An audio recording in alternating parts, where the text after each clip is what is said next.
I run an award-winning e-commerce company, and let me tell you how to get started. For those who aren't aware, my name's Shane Niblock. I run an award-winning e-commerce company where we won 5 awards in under 2 years, and we've sold into over 9 countries worldwide. Really what the point of this video is trying to show you the process of how to get started with your own e-commerce company and some of the things you need to make sure you're aware of. Now, during this here, I'm going to be discussing things like product passion, understanding your target market, and other elements. Now, I really want you to pay attention to number 4. It's actually something where I messed up on, so understanding that there point is really good.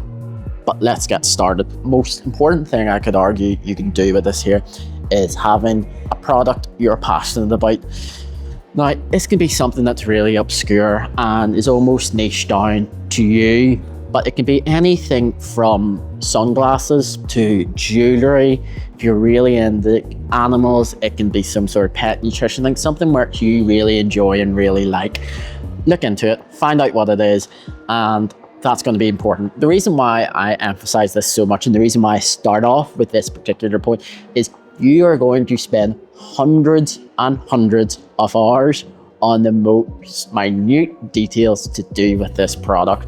Your eyes are going to burn from looking at the screen to do with this here, and it's going to be on your mind constantly. You will look at people and wonder, how could I get them to buy my product?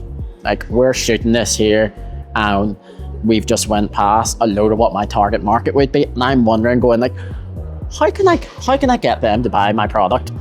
So this is why it's so important to understand and be passionate about your product. It doesn't really matter what it is. It can be unique to you. And that's one of the beautiful things about e-commerce, is that you can have a really niche product that does really, really well. So don't be worried about it, but just have a product you're passionate about. Next one here is understanding your target market. Now, this is where a lot of people do go wrong, because they might build a product that's for them, and that's great. You're the target market. But even when you are the target market, I really can't emphasize enough, spend time breaking down what you want and why you want it. The reason why I'm saying this here is that you might have particular nuances you like within the product, but your general product, for example, 25 to 35-year-old male, what are they interested? And when I'm talking about understanding your target market, I'm literally like, understand what type of clothes they'd be wearing, what type of music, what type of food they might be like, and is there particular things that are coming into fashion for that age group, for that general amount of people. And that's really important to understand, because that affects a lot of decisions in terms of your content, how you're going to market stuff, how you're looking to do different things like that. And it means that things can change and you can understand them, and that you have this deep intuition or feeling for your customer. So really spend a lot of time understand that there, going on the forums, going on the social media, how they talk, really being able to, if someone asks you about your target market, understand them in so much depth. I really, really can't emphasize that enough. Don't skip this part. Spend a lot of time doing it. Next one is make sure your product's genuine quality. The reason why I say this is, and it's something I'm very passionate about, to put it in the politest of terms, and the reason why I say that is there's so much, e-commerce is saturated. There's no two ways about it. There's so much product. Anything you do, there's more than likely someone else going to do it. And one of the best ways you can stand out is by creating a genuinely good quality product. Like, you can sell crap, you can sell rubbish to anyone and sell it at a low price or whatever you want, and people aren't going to buy it. They'll start buy it once, maybe at the most buy it twice, but they're not going to buy it over again. They're not going to become fans of this product because it's just not particularly good. But if you have a product, one that you're passionate about, like I said, the first one, but that is a genuinely good quality product, people then will go and talk about your product to other people. They will go and say to other people, look how good this here is, and they will almost become a marketing vector for you. And that also allows you, if your product is genuinely good and people like it, that creates this feeling of goodwill amongst your customers, that then if you do know you're going to release another product, let's say you're in the jewelry business, and then you're like, you know what, I want to release hats. People will know then if your jewelry is really good quality, it's really stylish, they actually already know that anything else you're going to do, for example, in this instance, your hat, which you're going to release, they know it's going to be good quality, and they know it'll be fashionable, and it'll fit what they want. So that's why having really good quality product is important. And that even goes down to your packaging. And for the love of God, there's nothing that frustrates me more than cheap packaging, because everything now is an occasion. Everything can be put on social media. So when you're doing your product, if there's 10p difference between something that's bad quality packaging and something that's good quality, I can't emphasize it enough. Go for the good quality. Spend a little bit more time in your packaging, making sure that when that product is presented to your customer, which obviously comes in the mail, everyone's excited, everyone tracks it, everyone's looking at sort of your tracker on it, wondering, oh, it's coming today, and get excited. So making that package and making that point, that bit of delivery, is the first impression the product's going to make. That I can't emphasize that enough. Make sure it's good. This is number 4, which is content. This is the point I was talking to you about at the start of the video, which people mess up on. I messed up on it when I first started, and it takes a long time to sort out. And this is something not many people talk about. They kind of gloss over, but I don't think they emphasize enough. And that is, make sure you have so much content that it actually feels you've got too much, that you've got at least 3 months worth of content here. The reason why I talk about that there is because with your content, particularly when you're started off, there's going to be a lot which you have to put out there. You know, whether you're going to have to post every day for 100 days, you're going to have to post for 30 days straight, whatever works for you. You have to have so much content, so much different types of content, whether it's your carousels, video content, whether it's going to be, you know, different views and statics, whether you're going for different angles and everything like that there. It's really important that you have tons and tons and tons and tons of content. The more content you have, the better. The less content you have, you will miss out and stuff. So I can't emphasize this enough. Make sure you have lots and lots of content. I'm saying this a lot, and probably people are laughing here, but I can't just emphasize this enough. More content you have, the better. Different people in, different angles, different concepts, and different iterations.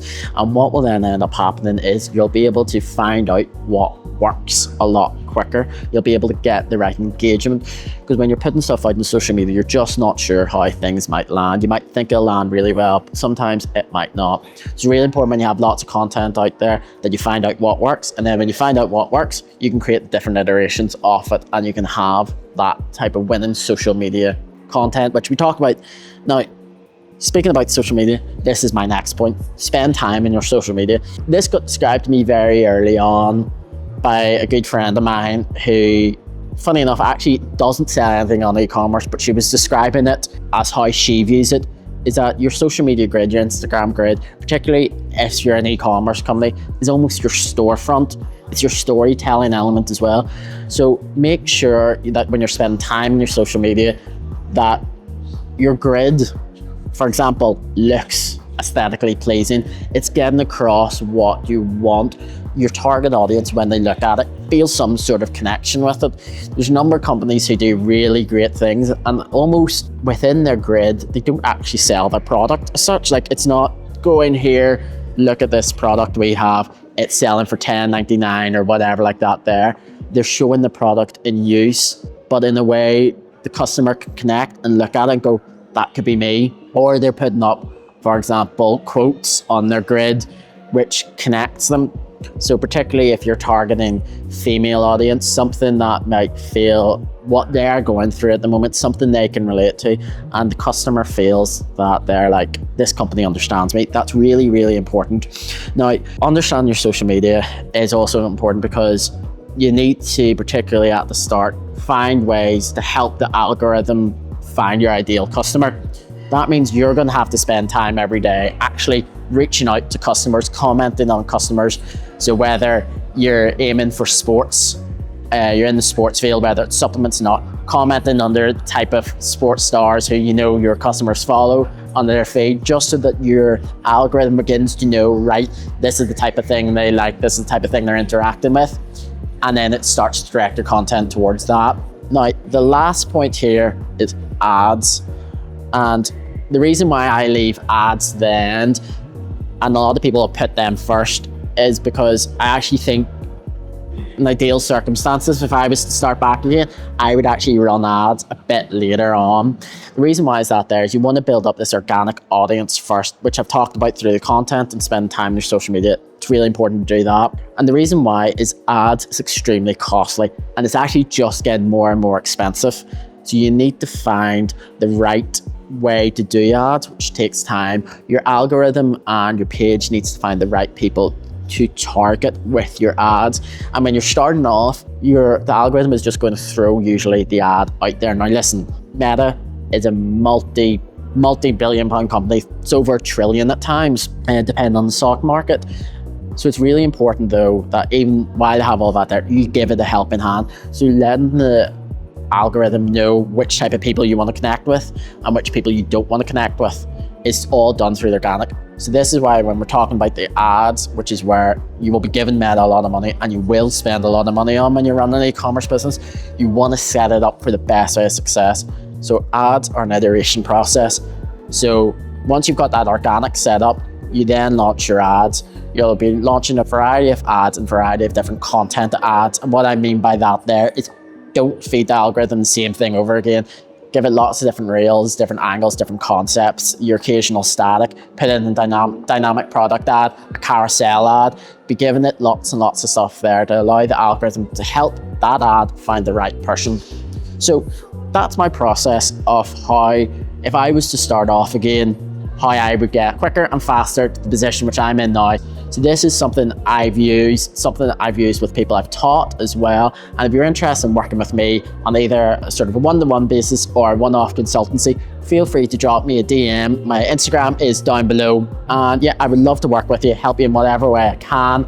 So this is how I have went from nothing to an award-winning e-commerce business. And this is the playbook which I'm giving you. So if you really enjoyed this content, I would ask you, could you drop me a like and a follow? It really helps the channel grow. We can know how to push it out. If you have any questions, want us to clarify anything further, feel free to drop in the comments and we can expand that further. Cheers, thanks, bye.